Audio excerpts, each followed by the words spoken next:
That was Tears for had a little bit of a glitch there, it looked like. So I'm not too surprised that that happened. But that was New Star by Tears for Fears. If you actually did hear it for my 400th episode of Dylan Knows, that is today's May 2nd, 2021. My 400th episode. Who knew way back when I started this, what, in 2011? Much older than that, but that was on my playlist for 2012 that I would be doing my 400th episode today. So I am. So this is episode 400, 400th in a series. Obvious reasons for it. Not much you could do with like 400.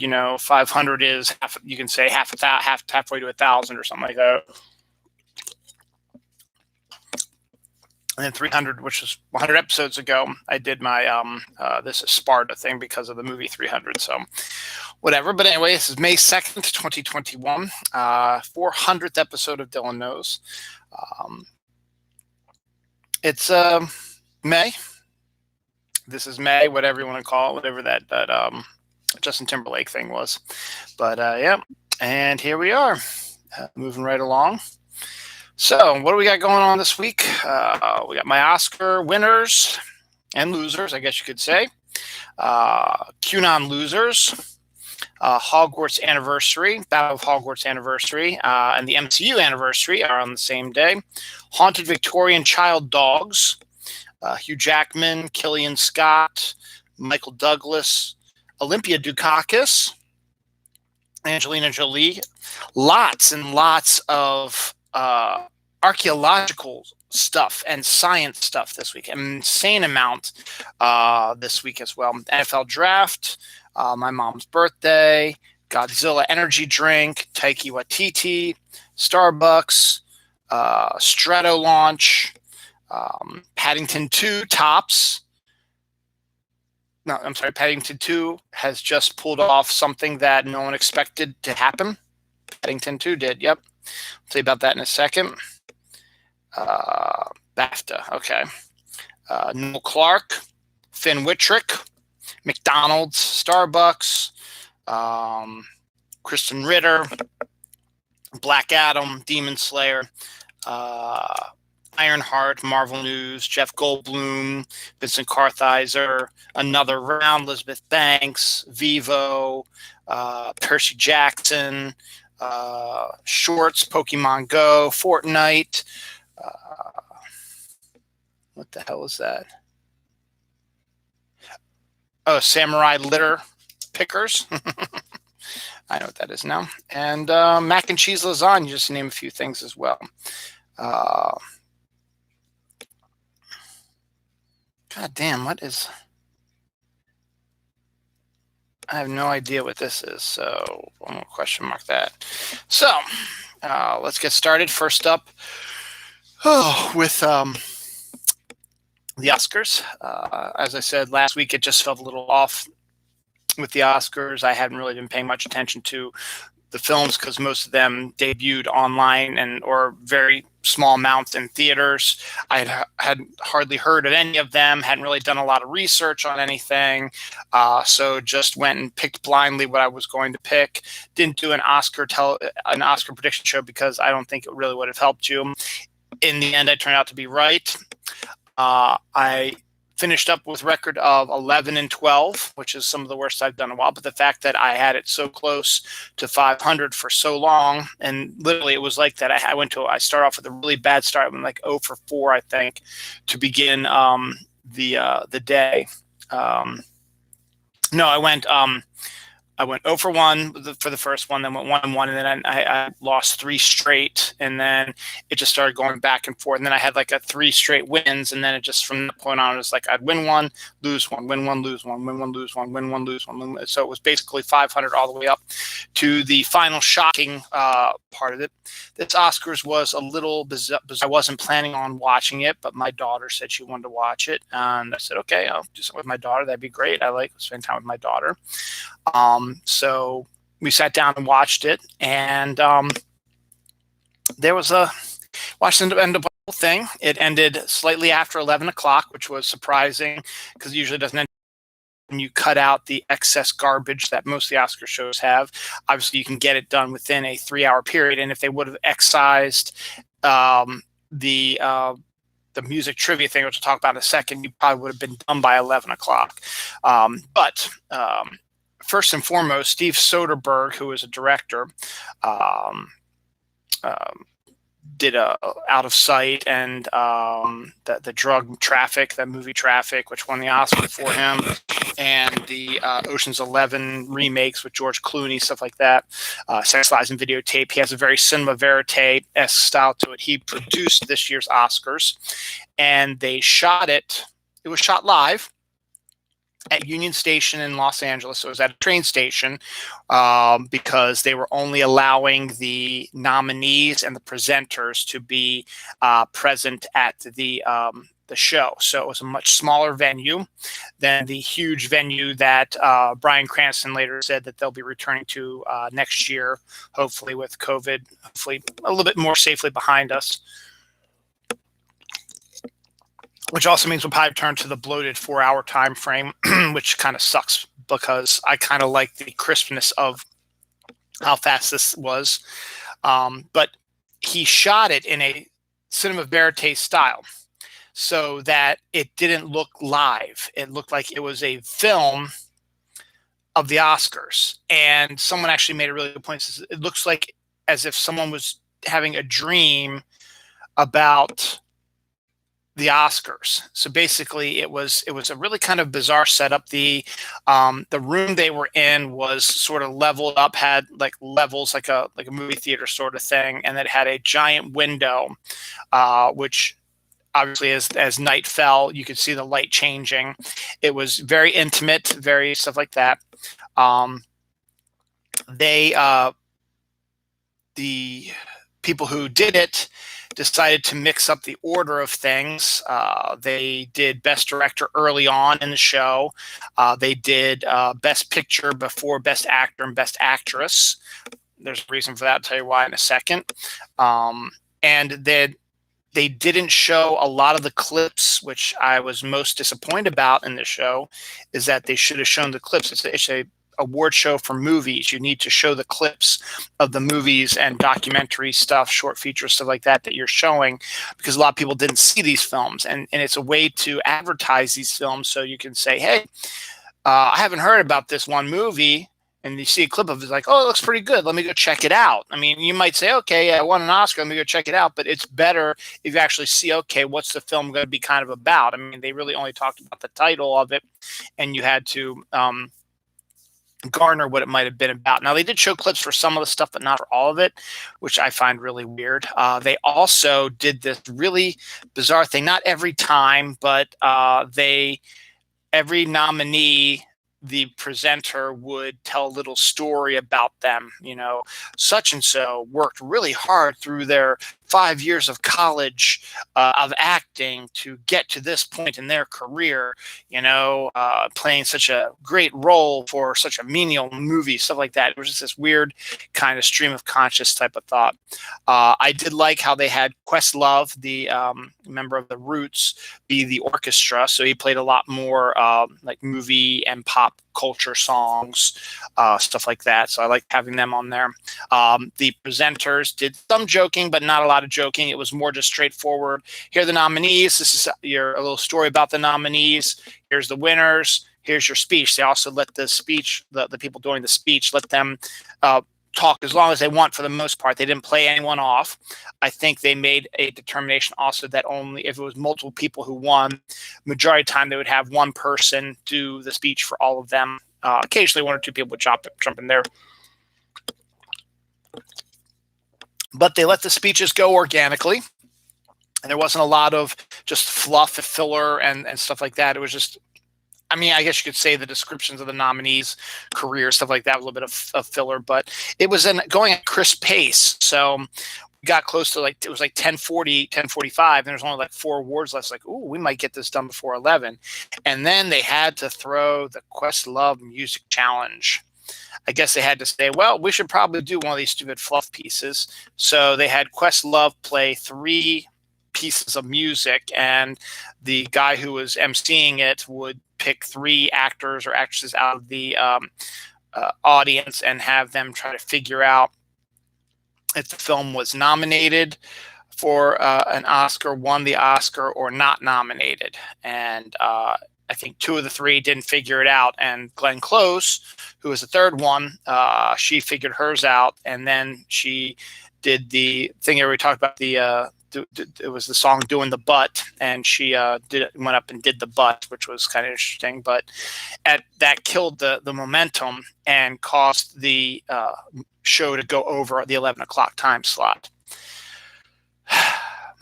Now we get to the interesting part about it. Now, everyone knows that Chadwick Boseman was nominated posthumously for Ma Rainey's Black Bottom. He had won the Golden Globes and the SAG Awards and a few other awards.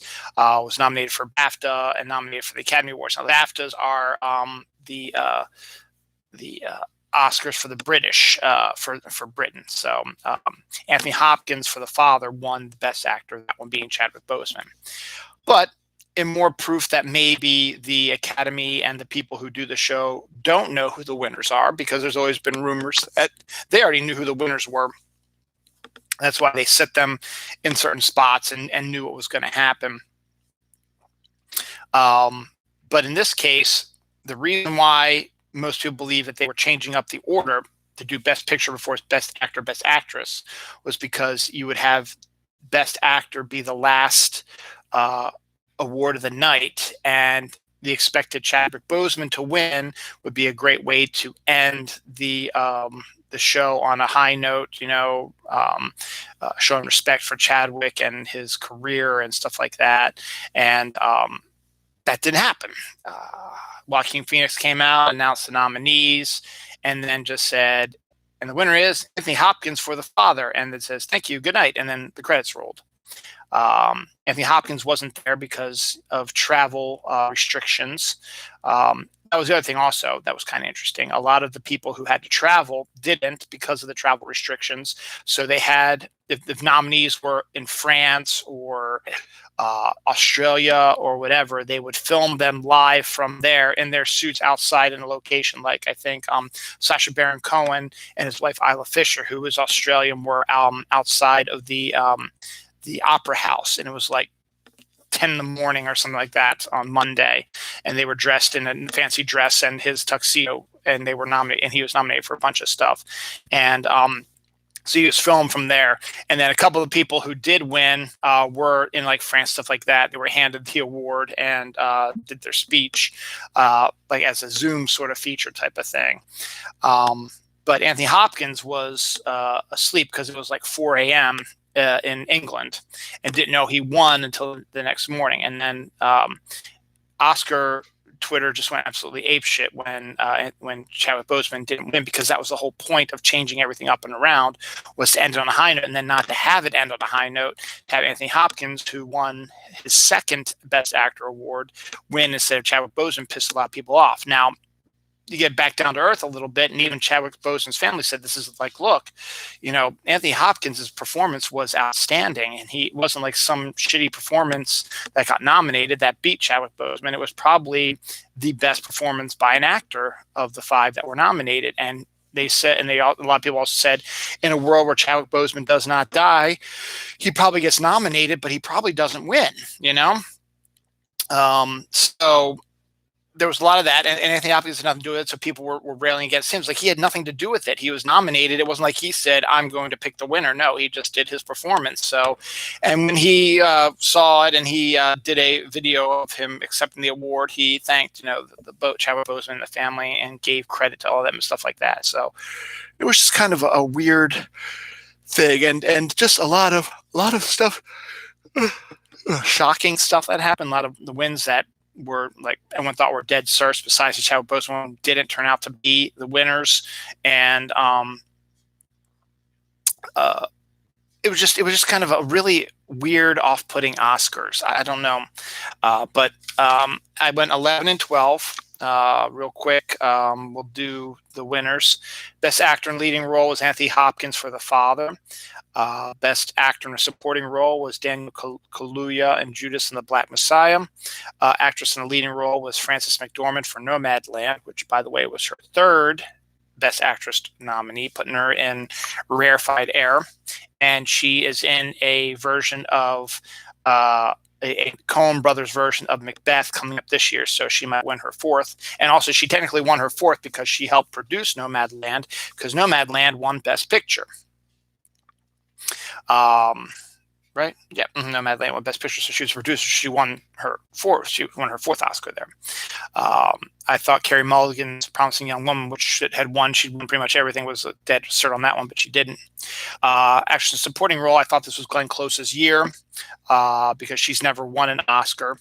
But nope, not this year. She did not win. Instead, we have Yoo Jung-yoon, who is was in the movie Minari, who gave probably the best speech of the night. It was very funny and very just very sweet. Best animated feature film was Soul. Best cinematography was Mank. Best costume design was Ma Rainey's Black Bottom. Best directing was Chloe Zhao for Nomadland. She's the director of Marvel Cinematic Universe's The Eternals. So they can now say Oscar award-winning director is directing a Marvel MCU movie. Best documentary feature I thought was going to be Crip Camp. Instead, turned out to be My Octopus Teacher. Documentary short subject was Colette. Film editing was Sound of Metal.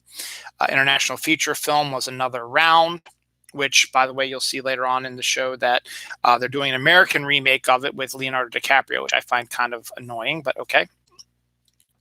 Makeup and hairstyling, Ma Rainey's Black Bottom was the winner.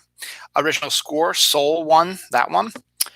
Which meant that Trent Reznor has his third Oscar, which is kind of funny for scores. Original song was Fight for You from Judas and the Black Messiah.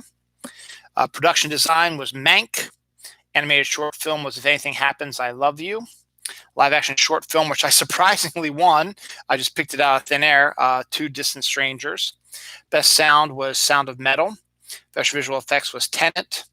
Best adapted screenplay was The Father. Best original screenplay was Promising Young Woman, which now I can also say the award-winning screenwriter for Promising Young Woman is writing the Zatanna film for HBO Max and stuff like that. So that's going to be and stuff like that. So that's good. So in the end, we had Nomadland with 3 wins, Judas and the Black Messiah with 2, The Father with 2, Soul with 2, Mank with 2, Sound of Metal with 2, Ma Rainey's Black Bottom with 2, Promising Young Woman with 1, Minari with 1, and Tenet with 1. And that, ladies and gentlemen, is your 2021 Oscar ballot. So, as I said, kind of a weird, off-putting year, but kind of interesting in and of itself, and it should be interesting to see where we go from here. So, moving on. A QAnon loser claims he was in the White House looking for President Biden to talk to him about something. And as he's walking around, the whole place is empty and there's nobody around, can't find President Biden. And he happens to stumble into the Oval Office, and who's behind the desk but President Trump. And it was like, oh my God, my dreams came true. This proves that President Trump is still president and still has been ruling and running this country.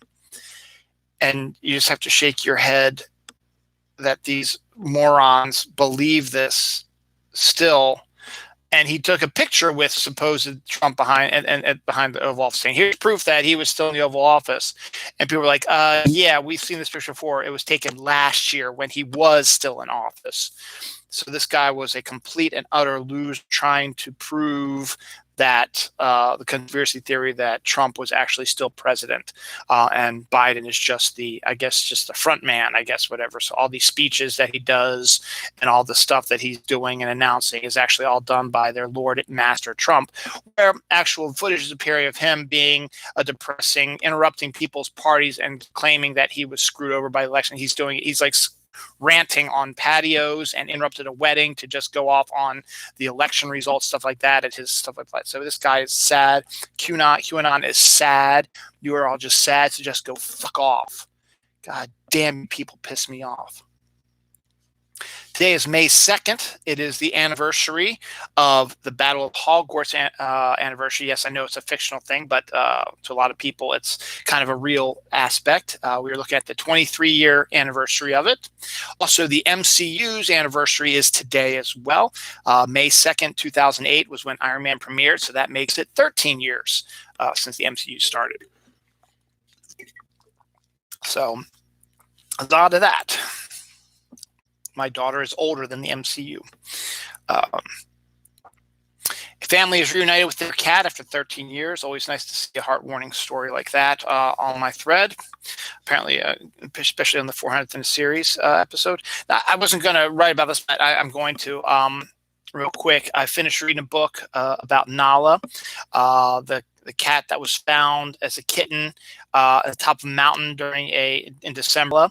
The cat that was found as a kitten at the top of a mountain in December, underfed, cold, didn't look in good shape by a bike rider, a Scottish bike rider trying to go around the world on his bike, and he couldn't leave the cat alone, so he took her and got her taken care of and became attached to her, and she became his biking buddy. So he eventually took her along, retrofitted his bike to allow her to join him, and she's enjoying the hell out of it.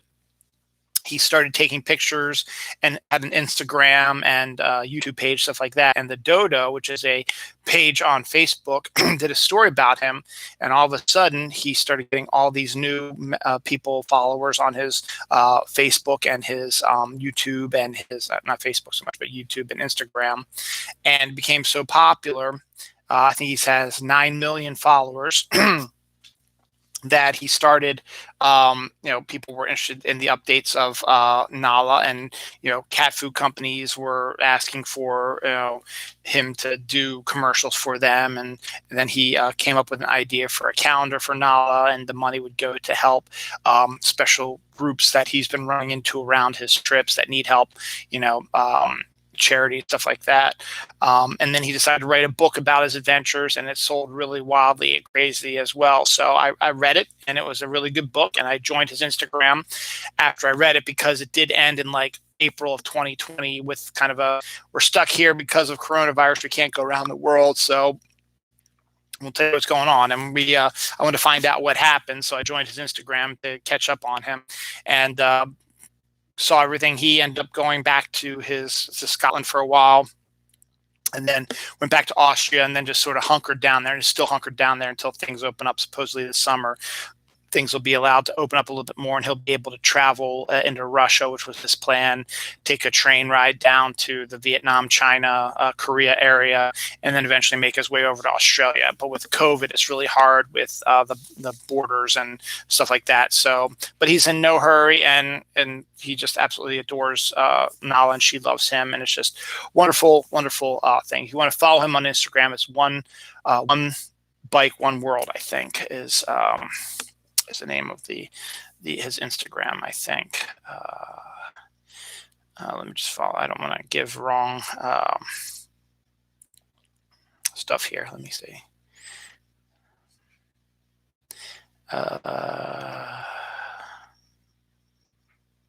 No, it's not that. Saved. There we go. Definitely check it out. It's well worth it, and his book is really, really good as well. Definitely worth a look. So it was very interesting to see that. So very cool. New McDonald's chicken sandwich has a mozzarella cheese stick layer, which I think is actually kind of fascinating. And is actually probably a neat idea, to be honest, I think it sounds like a good idea. So, but you can make that burger here. I mean, you just grill some burgers up there, put cheese on, and then you put a layer of the mozzarella sticks that you've cooked in the oven, and put it in the bun and eat it, and then you get the whole Megillah. That'd be kind of neat. Prancer, the haunted Victorian child dog, has been adapted. adopted. Apparently, there was a story that came out where there's this picture of this dog, like sort of like with the grumpy cat thing, where it was the cat was like had a constant grumpy look on his face. So the owner decided to turn him into a celebrity, and he became a celebrity, and then he passed away recently. So they're trying to do something similar with Prancer, the haunted Victorian child dog, because the way he looks, his owner claims that he is possessed by a Victorian child who passed away because of the look that he has. Look in his eyes. The picture that they took of him looks like a Victorian era boy picture that you see, stuff like that. And they've said weird things have happened around him, stuff like that. So it's just kind of an interesting story, but okay, we'll move on with that. Hugh Jackman and Ryan Reynolds have continued their feud. It's not a real feud. It's a fake feud just for fun. Hugh Jackman and a New York Parks officer threatened Ryan Reynolds to make Deadpool 3 cameo of Wolverine happen. It's all done in fun and games, and honestly, Hugh Jackman probably would never, ever be Wolverine ever again, even if Ryan Reynolds asked him to do Deadpool 3. But because Ryan Reynolds wants him to do it, but he's kind of needling him about that, but he knows he won't. So, she's on what? She's been married like 5 or 6 times, and reports have just come out. I know I'm not usually a gossip channel, but this is kind of interesting, that her and one of her former ex-husbands, actually, I should say, have sort of possibly rekindled their relationship. Are you guys ready for the return of Bennifer? Reports are that Ben Affleck and Jennifer Lopez have been spotted together canoodling. Again, don't know how true that is. I don't think they have any connection. I think her and Alex Rodriguez do, so I think they have a kid together, but I don't think Ben and her have a kid together. So it could just be 2 friends, just comforting each other, because Ben's having his own problems. Though I thought he was still dating Anna Aramis. I could be wrong about that. But it's saying that is it possible that they've reunited? Same thing happened last year at the Oscars. Coincidentally enough, we were talking about the Oscars earlier when Brad Pitt won for Best Actor last year. There were shots of him and Jennifer Aniston sort of canoodling backstage as well, since they used to be together as well. So, and him and Angelina Jolie had broken up. So, who knows? If they get back together, good for them. For both of them, good for them. But honestly, nothing really seemed to have come of the Brad Pitt Jennifer Aniston thing, because the story sort of died and nothing's come up about it. And the Ben Affleck and Jennifer Lopez one, we'll see what happens when it comes out. That was just announced this week, so we'll see what happens about that. Now, speaking of Angelina Jolie, I think I have it on this page. Yes, Those Who Wish Me Dead trailer. It's a new movie coming out that stars Angelina Jolie. It's an Angelina Jolie action film, actually, where she plays one of those fire spotters. If you go out to like the woods, particularly like in Alaska or out where there's sections of woods, there's usually a giant platform building where firefighters are called fire spotters, who stay up in this building, I guess, for their whole, they can sleep and eat and go to the bathroom and stuff like that. It's a full-time job, and their job is to spot any fires that have started, so that they can coordinate with the fire department, saying it's in this quadrant, so so it can stop the spread of the fires from happening. Also, they've been used to try to find missing people in the woods, Bigfoot, make sure the hunters are doing legal stuff with their hunting in the woods and stuff like that. So it's an important job, but it's also kind of a lonely job, because you're working basically by yourself, because you really can't be distracted.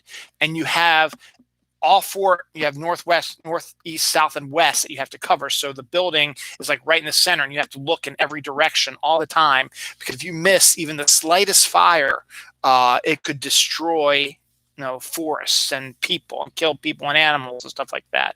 So it's kind of a stressful job. They did a couple episodes of that in Northern Exposure. The first season finale of the first season, with the introduction of Northern Exposure's version of Bigfoot, Adam, was Dr. Joel went out to these fire spotting places and talked to the guy to give him a checkup, because he's been suffering from headaches. And on his way back, his car breaks down, and he meets Adam, who is the Bigfoot of the Northern Exposure thing. And then this guy had popped up again in like season 4 or 5, the fire spotter guy, who's kind of an awkward kind of guy who thought of Joel as his friend because he came out and helped him, even though he's kind of this awkward type of guy. So it's an important job, though, but it's an action flick basically where she's doing the job, and she sees a boy acting suspiciously in the woods. So she's able to catch him to see what he's doing, make sure that he's not a criminal or going to set a fire or doing something wrong. It turns out that he saw a assassination by like the mafia or the drug cartel or something like that. And they saw him and they're hunting him down. So she has to protect him, and they find out where he is. So they are going to do a battle of wits. Angelina Jolie setting fires to the forest and battling her, all by herself out there. So it looks really intense and actually kind of looks pretty interesting. So keep an eye out for that. Don't know when that's supposed to come. I think sometime in this month, actually. I don't know which platforms or if it's going to be a movie theater wide. I think it's going to be in movie theaters. But I don't know which platform is going to also stream it for those who don't want to go out to movie theaters just yet. So that's interesting as well. Speaking of that, Netflix is on a roll again. They have a new TV series based on a comic book by Jeff Lemire called Sweet Tooth, about a group of children who suddenly appeared to becoming animal mutation sort of things. They're babies, but the one we follow, Sweet Tooth, has antlers and deer ears. And it's a precursor to a pandemic that destroys the world. So they're trying to figure out, what came first, the animals or the pandemic stuff. So it's based on a comic book, and it's produced by Robert Downey Jr. and his wife. So that's pretty good. And based on a critically acclaimed comic book by Jeff Lemire. So it looks good. The trailer looked interesting. And I might have to add it to the list. I think it's a TV show, and I think it said June 4th, I think, is when it's due out. So don't quote me on that, but I think it's June 4th is when Sweet Tooth will be making its appearance. Photo of a single atom, which has never been photographed before, ever, wins science photography contest. So someone was able to take a photo of the first ever what an atom looks like, and that is absolutely huge. It's big. We actually now have a picture of what an atom looks like and proof that it exists. So it's kind of cool, kind of a neat little thing to believe that. Science is awesome. Another thing about science is the 4th helicopter flight on Mars took place and this week, and it sent back pictures of the lander from up on high. So the helicopter was flying in the air and took pictures of the lander on Mars, and that was kind of a neat little thing as well. So it keeps on keeping on going. A man who is living alone on an Italian island leaves after 32 years. So he was solitude for 32 years, has decided it's time for him to move on and, come back to reality. So not reality, because he was fine, come back to civilization, I should say, is a proper word for it. Dungeons and Dragons, that movie I've talked about a few times with Chris Pine and a few other actors as well, has started filming, despite the fact that the release date has been pushed almost 2 years now, so maybe there's going to be lots of special effects. I don't know, but it started filming this week. The NFL draft happened this week. It was in person. Ravens did a pretty good job with their draft. Washington did a pretty good job with their draft, and kind of interesting to see what happens. Now, the big date now is May 12th, and we're going to find out the schedule. Now, the big thing about this is you really can't make a judgment on anybody's draft for at least 2 to 3 years, honestly, because all you're seeing right now are these kids who are taken due to their college performances. And there's no guarantee that A, they're going to perform to the same high standards as they did in college, nor is there any truth to the fact that they're going to be as bad as they were in college. Basically, the Ravens picked somebody in the 3rd round, which everybody was saying should have been a 5th round pick. They said the Ravens reached for that. Well, how do you know? Yes, his career in college wasn't stellar, but how do you know that he won't fit well with the Ravens scheme and become a Pro Bowl player? You don't know, and you won't know, and you won't know after even 1 year. you got to give them at least 2 to 3 years to get to get where they are. And then if they if they're showing consistency between their first year and their third year, if they're consistent, then you could say, okay, he's not really showing any signs of getting better, but he's not showing any signs of getting worse. So he's an okay pick, but maybe it was kind of reaching the third round. If his rate is going up, you can say, see, he just need the right scheme, need the right talent around him. Or if his team goes down, it's like, yep, they made a mistake. It happens. He's a bust. Or you don't know what happens. These players who might start off really, really good could get injured and end their career, or their career could go downhill from there. You don't know, and you're not going to know. So it's just tiring to see these people say, well, they had a bad draft, they had a good draft, or whatever. You're not going to know. And the prime example of this is a guy I truly hate, Tom Brady. Tom Brady was picked in the 6th round. There's only 7 rounds. The 6th round. The majority of people picked the 6th and 7th round languish on the practice squad. But due to the fact that he was called into service, he showed enough during training camp his rookie year that they put him onto the main roster, or hell, they might have put him on the practice squad for a while and then brought him over when someone got injured or whatever to have space and to be a backup to the quarterback. And once quarterback went down, he came in and he just took off from there. But because he had a bad combine and didn't show a lot of, he's like undersized, stuff like that, people wrote him off. And now people are just like, he's the greatest player of all time, which very well could be the case. But I guarantee you, back when he was drafted the 6th round, they're like, who knows how his career is going to be. He's probably going to languish in the practice squad, or we're never going to hear from him, or something like that. And guess what? You're wrong. So we'll see what happens. But NFL draft has happened, so that is another check mark into trying to get back to normalcy. That happened with people live, stuff like that. So we'll see what happens with that. Hopefully it'll continue to do good. All right, so let's get moving because it's getting a little later. I'm going to try to move along, and I still got 3 more pages of stuff to talk about. I'm going to talk about the MCU real quick.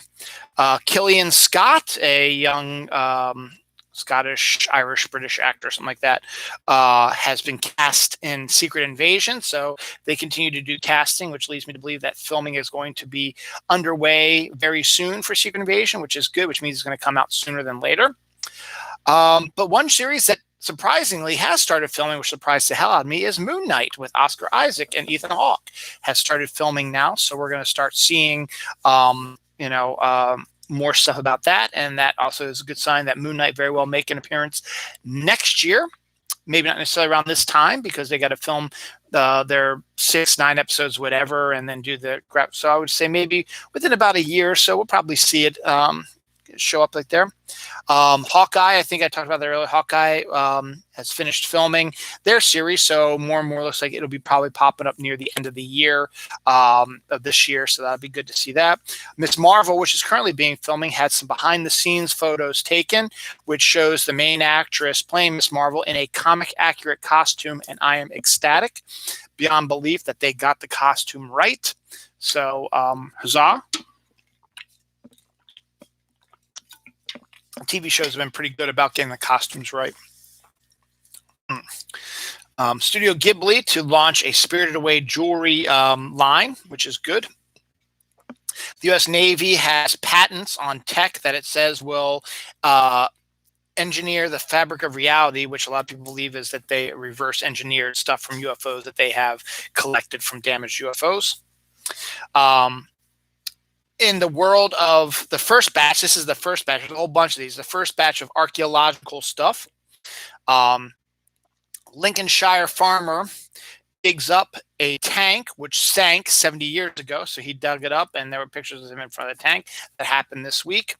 A Vegas couple, Las Vegas, Nevada, Vegas couple uncover an Ice Age era horse skeleton when they hired a company to build an in-ground pool for them. They were digging in the ground and discovered these Ice Age horses in Nevada, Las Vegas, Nevada, of all places. So that's kind of a neat little idea. A billion-year-old fossil, has been discovered in Scotland, which has science absolutely flabbergasted. A huge ancient road emerged from the ocean after a storm went through the Pacific. So there was actually roads that we've now seen before the ocean overtook it, I guess. A medieval sword found by a metal detector may have been used in the 1410 Battle of Grunwald, a famous historical battle. So this is just phase one. There's a whole bunch of other archaeological stuff that I've got scattered all through. Here. Actually, since I'm here, archaeologist finds the marble head of Roman Emperor Augustus in an Italian town. And this is all happening this week, so that was kind of amazing. Mysterious sea monster skeleton was found at the bottom of the Mediterranean. Not quite as like an archaeological dig, but close enough that it's kind of interesting as well. The world's first pregnant Egyptian mummy has been discovered. They did some research and did some check on it with modern day technology and discovered that she was indeed pregnant. So I think drone footage reveals a sunken ancient log boat in Ireland River Bryn. So that's another interesting thing. So there's just all kinds of crazy mysterious structures that are older than Stonehenge have been uncovered also. Mysterious boat-shaped rock structures found in a satanic cave in Iceland have been discovered. So, man, there's like a ton of I did that one already. A ton of archaeological stuff, and there might be more to come, but that's the majority of them there. Some big deaths this week. Olympia Dukakis, a member of the June 20th squad, and actress who's been in Moonstruck and Mr. Holland's Opus. I'm going to give you a list of all her other movies here. Moonstruck, Steel Magnolias, was in Tales of the City, which was the first ever stories about gay people. She was involved with that. Look Who's Talking. She played the mom of Kirstie Alley, and was in all the subsequent sequels. She was in the Librarian series of straight to TV shows, which have been really, really good. Armistead Maupin's Tales of the City. She's been in all of the iterations of that.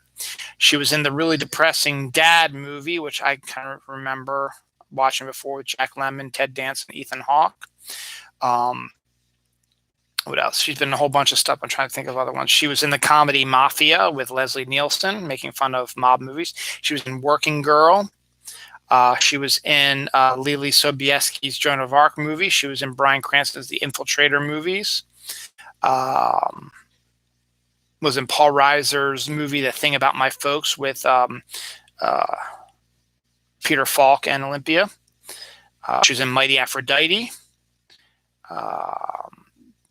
Let's see what other stuff she was in. Oh yeah, she was also in Picture Perfect. She played Jennifer Aniston's mother. I remember that. She's in I Love Trouble.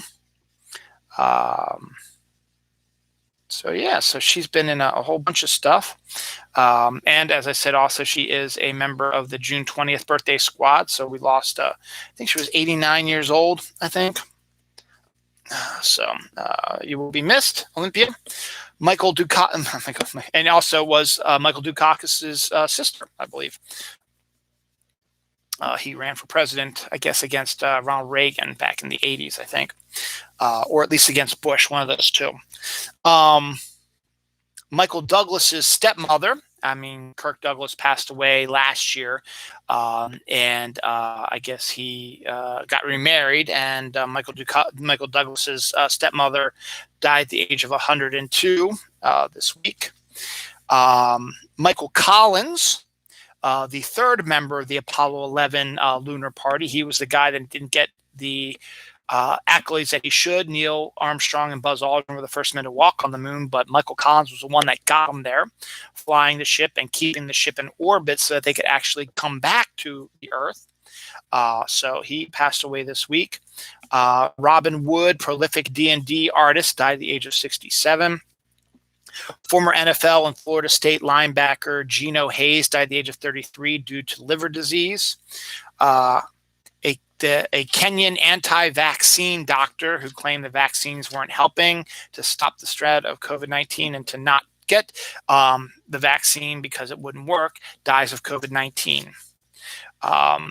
Roy Nausbild, layout artist, Richard Williams' collaborator who did the art for Who Framed Roger Rabbit, died this week. Bewitched and Addams Family writer Bernie Kuhn died at the age of 90 this week. And Star Trek Big Trouble in Little China actor Nathan Jung died at the age of 74. So that's your deaths for this week. Kentucky Derby happened this week, and like something like Medina Day, something who wasn't the favorite ends up winning. So again, another check mark. Boom, things back to normal. The Preakness, which takes place in Baltimore, is going to be in 2 weeks on the 15th of May. So that is definitely coming back. 15th of May is going to be huge. 15th of May is going to be the Preakness. Community Day, Swablu Community Day for Pokemon Go, which was a story I was going to talk about in a little bit, but not too excited about that. But it is what it is. And my wife and kids will be away at camp. So this time, my son will be going with them because it's a joint camping trip. So even if the boys can't go, I guess if it's a joint camping trip, maybe he won't be able to go if there's more COVID issues, but we'll see. But as of now, they will be going camping that weekend, so I'll have the house to myself. First time this year, actually, I think. Or did they have it in January or February? I forget. Anyway, no, there was one other time where I had the house to myself, but we'll move on. Disneyland, and I don't know about Disney World, but I think Disneyland opened on Friday, reopened on Friday for limited people to come in. Let's just say let's just double check. I don't want to give you false. I know it was Disneyland, but let's just see if Disney World reopened also. Disney World.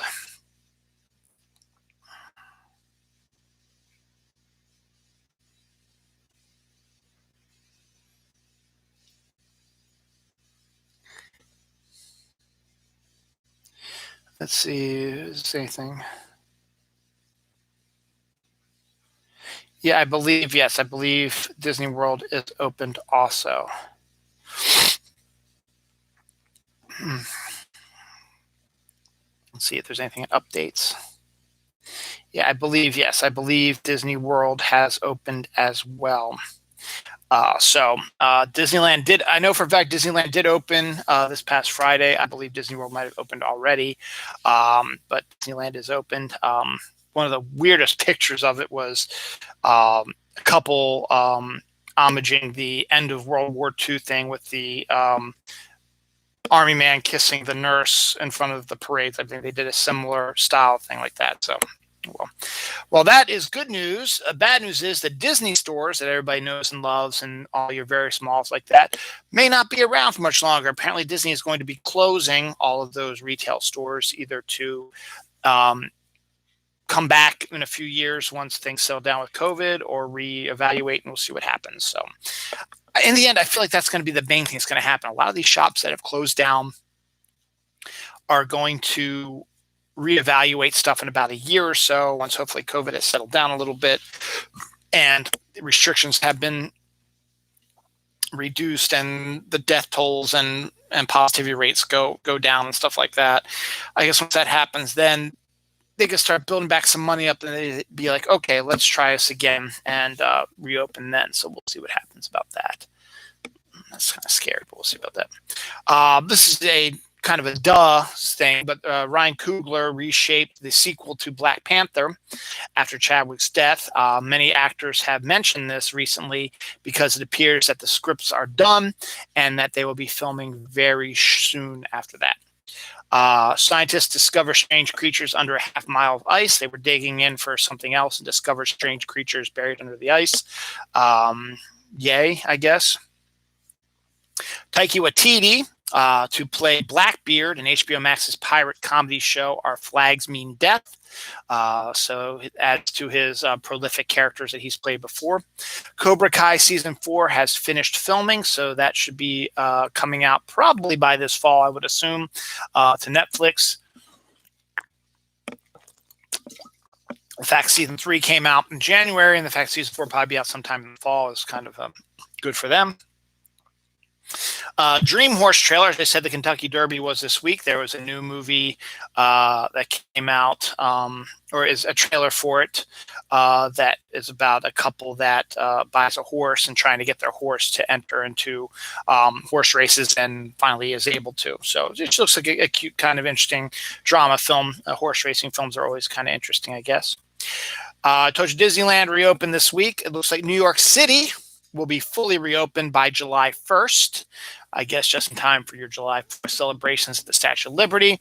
That's the point, as I've been saying for a while, with the vaccines now being readily available for everybody, and everybody getting a chance to be vaccinated, and Pfizer working to talk to the USDA to say, can we get kids 14 to 16 inoculated against it, or 12 to 16 or something like that, inoculated against it as well.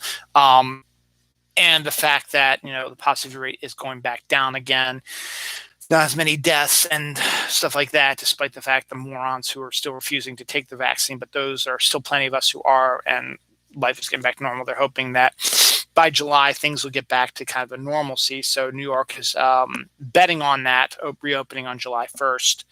And Broadway should be reopening by September. You figure that makes sense, because the shows probably haven't been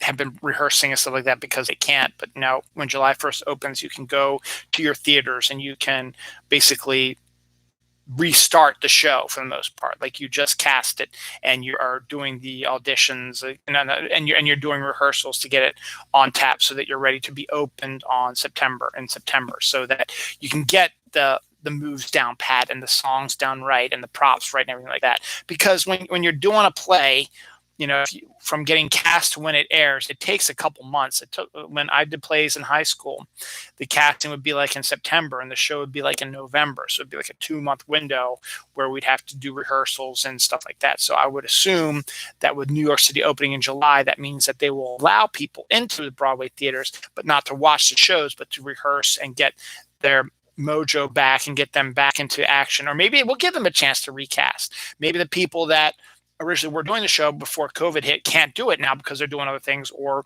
don't want to do it, or whatever. So they will have to maybe recast and rehearse and do the same thing over again. So it makes sense in the end.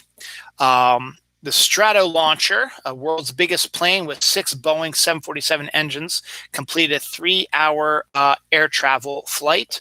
Don't know what the significance of that is, if it's going to be something huge or big change in the history. It could very well be possible. Could aliens look more like pasta and not little green men? That's a theory that some scientists are putting out, that they believe that aliens, life forms, may look like pasta. I guess simple cell life form type things, possibly. Disney, as I said, now Disney Store might be closing and Disneyland's opening up, and Disney cruise ships are starting to get back into business as well. They have a new cruise ship now that has a Star Wars bar and a Marvel Cinematic Universe restaurant. So throwing in all the stuff that they've acquired during this time to do that.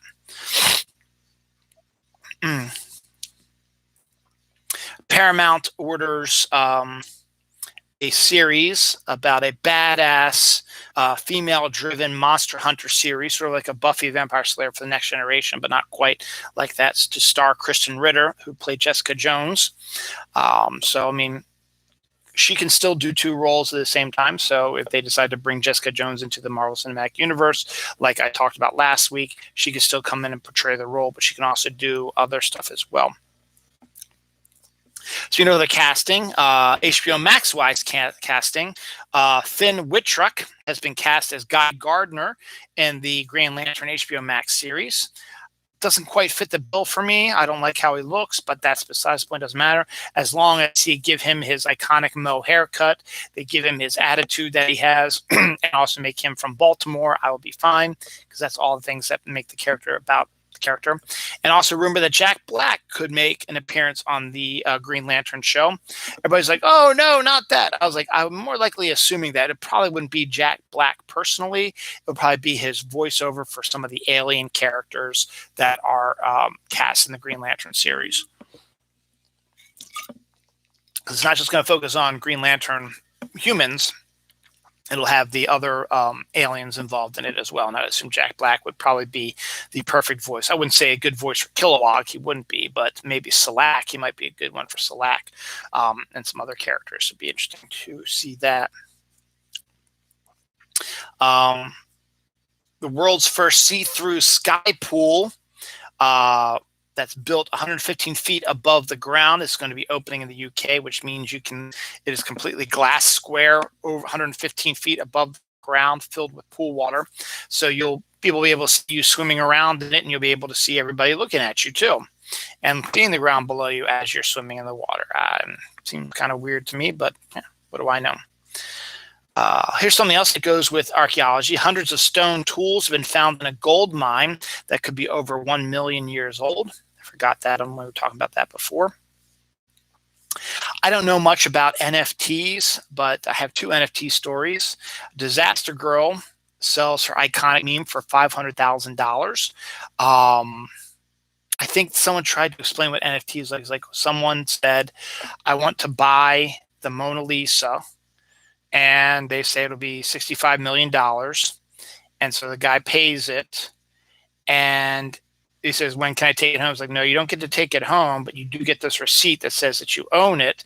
And then they take the Mona Lisa off the wall and hide it in a broom closet, specific broom closet behind a specific coat, with a note that says this belongs to such and so. And if somebody wants to invest in or whatever, they have to, or see it, they have to find that specific broom closet with that coat. I don't know is that how it works, but NFT is starting to make its rounds right there. That we have the Disaster Girl, the one who is a little girl with a little grin on her face. Their house is on fire, and it's the joke is you think that she set the house on fire on purpose, that type of thing.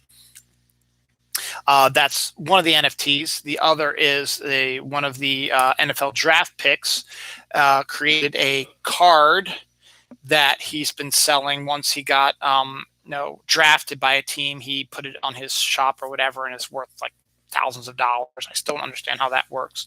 And then Kevin Smith, of all people, is selling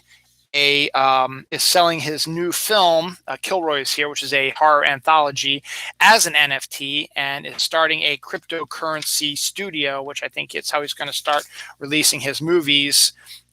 Meaning, if you buy the rights to the movie, you can say you own the movie, but you don't get to own the movie, but you get to say you do. That's kind of I guess, I don't know if you make any money off of the deal or what, I don't know, but that's kind of what the NFT sort of thing. So I really don't know much about NFT, but those are kind of weird ass stories that I've been looking into. BAFTA is the British Actors Union, has suspended Doctor Who season 1 and 2 actor Noel Clarke over harassment claims. So that's never a really good thing.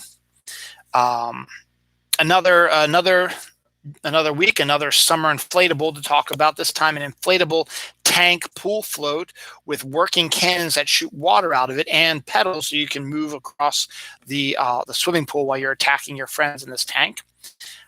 Still seems too big for a pool to me, but what do I know? McDonald's robber demands chicken nuggets, but has to accept breakfast because he robbed them before nuggets were made. You know how they have breakfast, they serve breakfast till about 10:30, and then they serve lunch. They don't make nuggets until 10:30ish.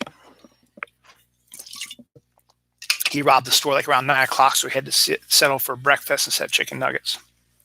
I just thought that was kind of a funny story. Here's an interesting story. everyone considers Citizen Kane to be one of the best movies of all time. The AFI is listed as is number one in the top 100 movies of all time. Rotten Tomatoes had it as its number one movie of all time, considering its positivity rate when it comes to reviews. Well, not anymore. It has now been topped by A Stuffed Bear. Paddington 2, which I've heard is actually a really, really good movie, but is a sequel, by the way, now has a higher record on Rotten Tomatoes than Citizen Kane does. The reasoning was because Rotten Tomatoes discovered an 80-year-old review, which was not good towards Citizen Kane, which they posted on their official review board, which dropped it down to 99% on the tomato meter instead of 100% that Paddington 2 has. So Paddington 2 is now considered to be the greatest movie of all time.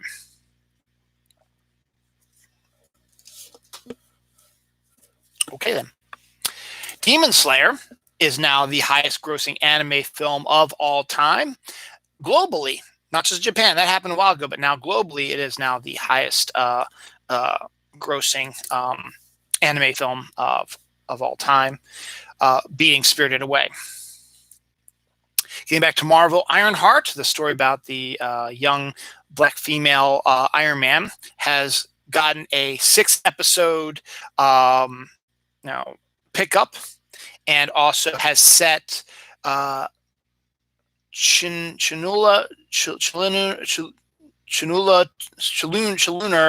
Hodge as the head writer. She is a writer for the TV show Snowpiercer. So she's now been the head writer and probably showrunner for that show as well, which again means that they're going to start working on that as well. They got the showrunner, they've already got the cast, and now they've got the set episodes. So it's just a matter of time now.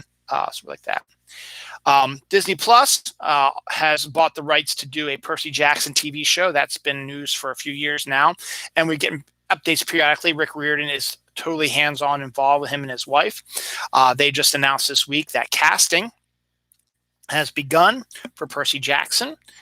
So that's just another notch on their belt, meaning that they're getting closer to filming, which means that they have the scripts done and ready. They've got a production schedule probably ready. Now they're doing the casting aspect of it. So more information to come. We'll probably, once things start getting moving with that and casting starts getting done, we'll start seeing more about that, and then we'll start hearing more about it. It would not be out of the realm of possibility that they would start filming that show possibly by the end of this year.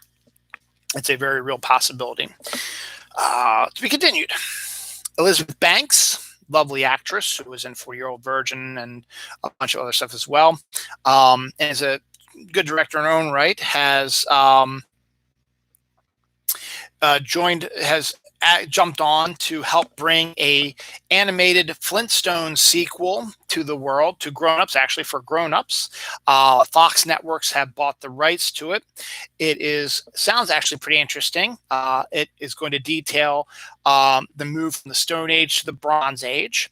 Fred Flintstone contemplating retirement, and Pebbles, voiced by Elizabeth Banks, is 20 years old. So I actually sounds like an intriguing idea. Could be really, really good film to check out down the line.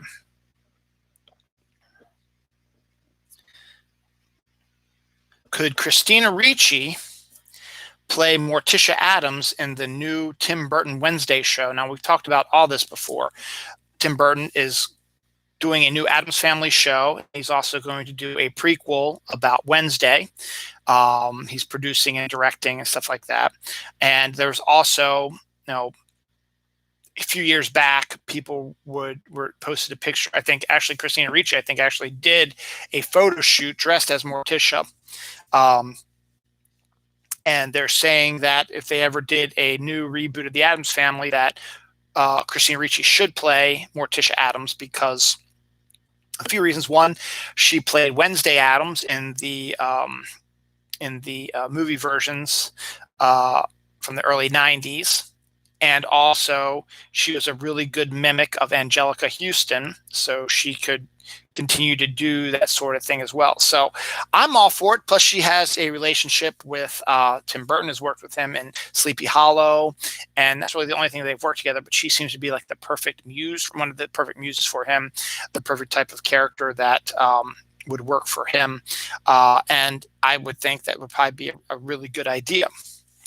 Netflix ain't fooling around. Got to start thinking about July 4th. And you've got, well, not just Netflix, but Amazon as well. We'll talk about it in a second. But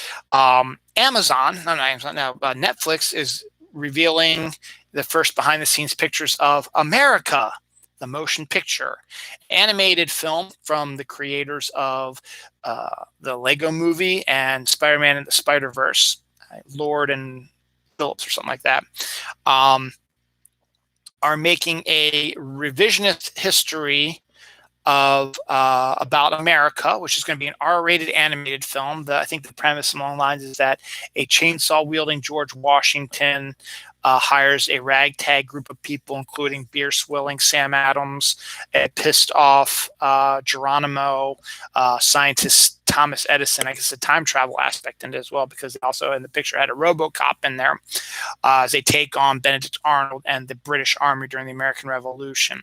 So June 30th, if the kids are still able to go and my wife are able to still go to Scout Camp, I will be able to watch that when it premieres to see if it actually might be good. It says it's R-rated. I want to see why it's going to be R-rated. If it's just language, that's not a big deal. It's got Channing Tatum's voice in it, and I forget who the other actors who are going to be in it, but it's got an interesting take on things, so that should be good. And then Amazon had the first teaser for the Tomorrow World, which is Chris Pratt's massive $150 million action time travel alien action film, which will be premiering on Amazon July 1st. Sort of similar to an Independence Day style sort of movie, but instead of it being about an alien invasion of Earth during present times, it is a time traveling war battle. So that could be good. Speaking of Independence Day, and that would be good for for the July week. I mean, another good one to check out for 4th of July week. Again, July 1st, family's not going to be here. I might be able to check that out on my own too. Speaking of Independence Day, Jeff Goldblum will be starring in a D&D podcast, not knowing if it's going to be a podcast about discussing D&D or it's going to be one of the acting podcasts. I think it's an acting one, actually, because I think he's playing like a black elf character or something like that. So he will be doing that as well. Vivo is also from Netflix, is a musical, had its first teaser trailer for a musical cartoon featuring Lin-Manuel Miranda as a singing kinkajou, which is a type of rat-looking, chipmunk-looking sort of creature. So could be kind of interesting. It's Lin-Manuel as well. Oh, that's the other thing I forgot also. During the Oscars, they had the new trailer for In the Heights, which is Lin-Manuel Miranda's new film that he's directing, musical. And they also had Steven Spielberg's trailer for West Side Story, his update of West Side Story. Both look like they're the same movie with different takes on it. A West Side Story looks like it's going to keep its sort of 1960s style taking place at it, and Rita Moreno, who was in it, is also appearing in this version as well. So we'll check that out as well. 22 versus the Earth. Anyone who saw Soul, 22 is one of the spirits that did not want to go back to Earth because they were afraid, and the whole movie of Soul is basically to try to get them from being unafraid. There is a short that just came out on Disney Plus that features the character of 22, which is now out for good. The Invincible cartoon, which just finished its first season, has already been picked up for seasons 2 and 3. So definitely check that. I think that's on Amazon also. I might have to check out a bunch of Amazon stuff because I think I get it for free. Stuff like that. Fortnite. I'm a big player of Fortnite, and Tuesday is May the 4th. We all know what that is. That's Star Wars Day. And last year at this time is around the time that I started getting into Fortnite. and they had a May the 4th was the event. That's the first event I ever did in Fortnite, where they had lightsabers, and they had the different Star Wars skins. In there, and I loved using the lightsaber. So we have a new Star Wars Day event coming starting on Tuesday, which is going to be more Mandalorian centric, because he was part of the Battle Pass from a couple seasons ago, actually last season, to be honest. So there'll be some stuff about that. So that'll be interesting to see that. So that's coming up May the 4th. Also, Fortnite Batman Fortnite issue 2, the bi-weekly comic, is coming out on Tuesday, the May the 4th as well, which will have a new, if you buy the comic, you'll be able to get a new skin, or not skin, this time I think it's going to be Catwoman's pickaxe, new Catwoman pickaxe stuff. So that's going to be coming out. And then they also revealed that on May 5th, there will actually be a new Batman skin bundle that has nothing to do with the armored Batman that you have to get for reading the comics. This is a brand new Batman skin bundle that you're going to have to pay for, coming out with a new glider, a loading screen, and a new pickaxe as well, and a new skin. So I'm really excited. They've got some really good stuff coming up with Fortnite. So continue to do that. Pokemon Go has announced plans for their 2021 Pokemon Go Fest. Last year was the stay-at-home one, which my wife and I had a blast doing. So they're probably doing that, a similar thing again. That's going to be in July as well. So they got that going on. And I got to go to the bathroom now, but I'll have to wait. I'm almost done now. New teaser for Pixar's summer film coming out June 18th. Luca appeared. I checked it out. It looks cute. In this case, it's two mare children who turn human when they enter the surface and live their life in an Italian seaside thing, getting into trouble and making friends, stuff like that. But they also have to hide their identity from others. And like in Splash, if you get wet, your mermaid stuff, a merman or the mer people skins appear, so they have to protect that. So that's kind of neat, I get. The Rock, who's been pushing this Black Adam movie for ages, has started filming. I talked about that. They started filming the film already, so they're working on that right now. And this week, The Rock announced that they signed the actor that plays him in The Young Rock to this. So he's probably playing young Black Adam, probably, or maybe Black Adam's son. Who knows? But yep. So that's interesting as well. New chocolate restaurant / bar is going to be opening at Hershey Park. One of the first new restaurant things in a few years that they've had. Pretty cool to see that, and make it a good reason to go up there. Again, we haven't been up there in a couple years, so that's kind of interesting. New duck-billed dinosaur was discovered in Japan. So there's a new one like that. Discovered fossils, obviously not a real one. This is kind of in the what the hell sort of thing. A Dorito Cool Ranch flavored Lay's potato chips are coming. So basically they're Lay's potato chips with the Dorito Cool Ranch flavoring on them. Okay then. Coming out this summer. This week, Aaron Rodgers, before the draft, was saying that he never ever wants to play for the Packers again, is done with them entirely.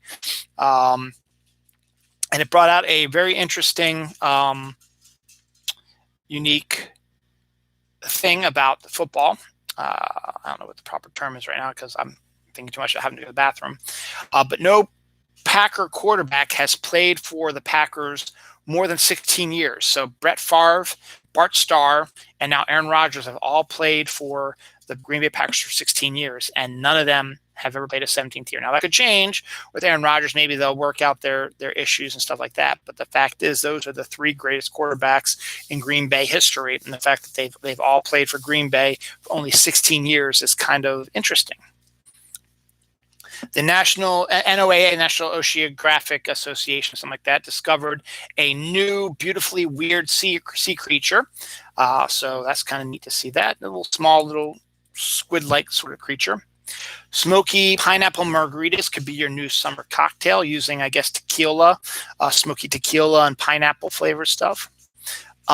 Egyptologists discover rare tombs from before the pharaohs. So it means that they've been entombing people before the pharaohs made it a thing, apparently.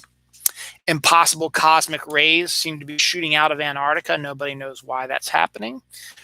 Vincent Kartheiser, who played Angel's son in the Angel series and also was on Mad Men, has been cast as the Scarecrow in the Titans live-action series, Season 3.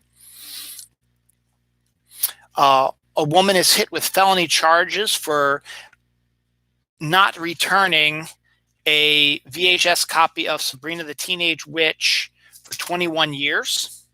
That seems kind of excessive to me. A British woman is upset after a balloon filled with 100 pounds in tenors, which is probably 10 tenors to make 100 pounds, flew away.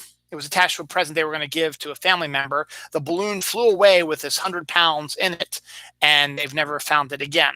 So I can understand why you're upset. A Russian man gets trapped in a boy band on a Chinese reality show. He didn't want to even do it, but the people liked his look and they needed an extra person on there. So they put him as part of this competition to figure out who's going to be a member of this new Chinese boy band. And it was a competition like American Idol. And he consistently said he didn't want to be there, stuff like that. But the people were like, "Oh yeah, we'll keep voting for you till you are upset." And he didn't try and all that stuff. But he was on there for so long. Eventually, he was released. He did not want to do it, and so it was kind of forced into doing it. So that's kind of interesting. Samurai litter picker-uppers is a new thing now. They are samurais that wander around Japan and clean up litter using their samurai movements. Pretty cool.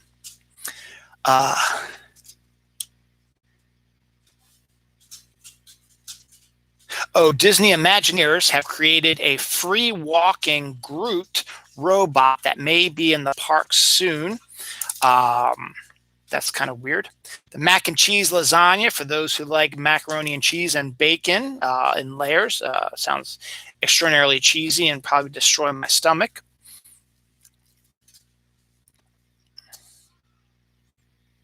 Should Mars crew members eat deceased crew members? That's a theory that I think Elon Musk threw out there, is like saying, the first group of people who are going to go to Mars are going to suffer a lot of hardships. And if any of them die on Mars, should people eat them to stay alive? Do we really need to have this conversation? I don't know. Macaulay Culkin and his girlfriend have their first baby. Don't know if it's a boy or girl, don't remember, but that happens. That's good. Didn't even know he was seeing somebody, but he is. But now he's a dad.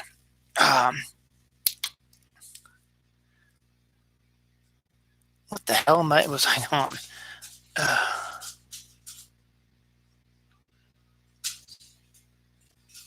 Oh yeah, McDonald's is serving a bowl of melted cheddar cheese that you can dip your hamburgers, your French fries, whatever you want into it.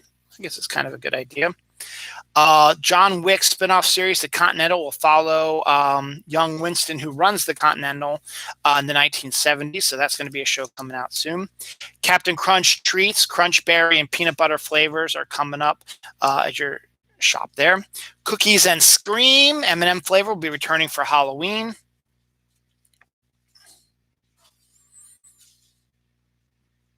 I still don't know what that says. Dr. Pepper birthday cake soda is a thing, but you can only get it if you've joined the Dr. Pepper Club, and they will send you a case of it for your birthday. My mom's birthday was on the 30th. She had a pretty good birthday. Her sister and niece got her dinner. We're going to see her on Mother's Day, which is next Sunday. So that'd be good. Godzilla Energy Drink is the new energy drink in Japan that's taking Japan by storm, and hopefully get over here soon. Chocolate covered strawberry cool brew from Starbucks is a new thing as well. I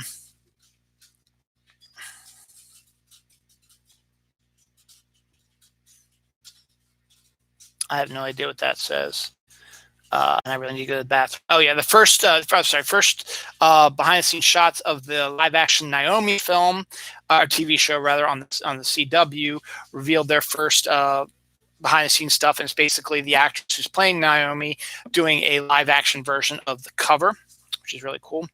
The ultimate fancy McDonald's restaurant has been discovered in China. I talked about the Taco Bell fancy one up by the water, and then there was another one that was built in a mansion, but now there's a fancy Chinese one as well. All right, I don't remember what that says. I really have to go to the bathroom, so I'm going to say yay. Thanks for watching. Next week, we'll see where we're going to be at Mother's Day or not. We'll see, but next week is Mother's Day, so enjoy your mothers and have fun. Don't forget Mother's Day. I shouldn't say enjoy your mothers. Don't forget Mother's Day and get them good presents and fun stuff and take care of them. Bye now.